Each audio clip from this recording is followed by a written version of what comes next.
Ito guys, meron po dito sa Clark, Lalang, ayan Lalang Kapampangan, Gamat Kapampangan Art. Ayan, ito guys, napakaganda oh. Ayan, gawa po ng mga Kapampangan artists. Yun. O, di ba? Galing itong picture na itong painting nito parang nasa Arayat sa talaga oh, Arayat. Ayan. Bulaklak naman siya. Bloom. Ang nakalagay dito bloom. Ayan. Tapos ito naman kasi dito pinaka the best at air balloon. Ayan.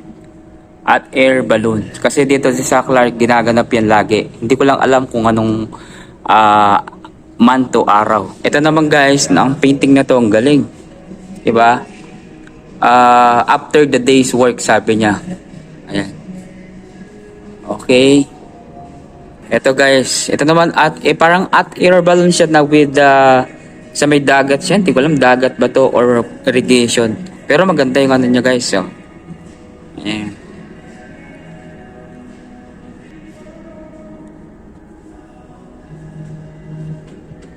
Ito naman sa Queen na ano po, Jagarant.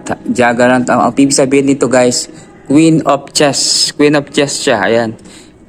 Gawa ng mga local artist ng Kapampangan community.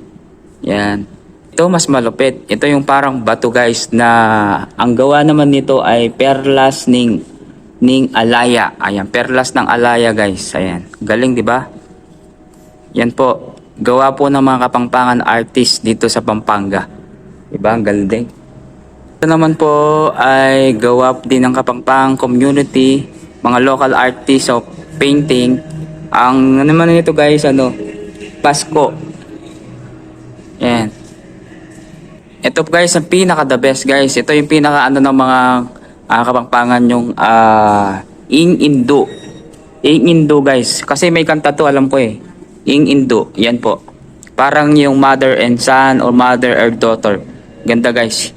Yan pinaka last kong picture ngayon ng mga Kapampangan local artists dito sa Pampanga guys. Ayan sa mga bago pa lang po. Ayan sa mga bagong followers natin guys. Ayan, sana tour ko kayo dito sa Pampanga. Ang mga Kapampangan artists. Nakita nyo naman po yung mga painting nila. Ayan, sana po mga bagong followers natin dyan at subscribers. Please paki-follow and subscribe ang aking Facebook page at Third Laksino po. Kapugi ng Third Lak City. Maraming salamat and God bless all.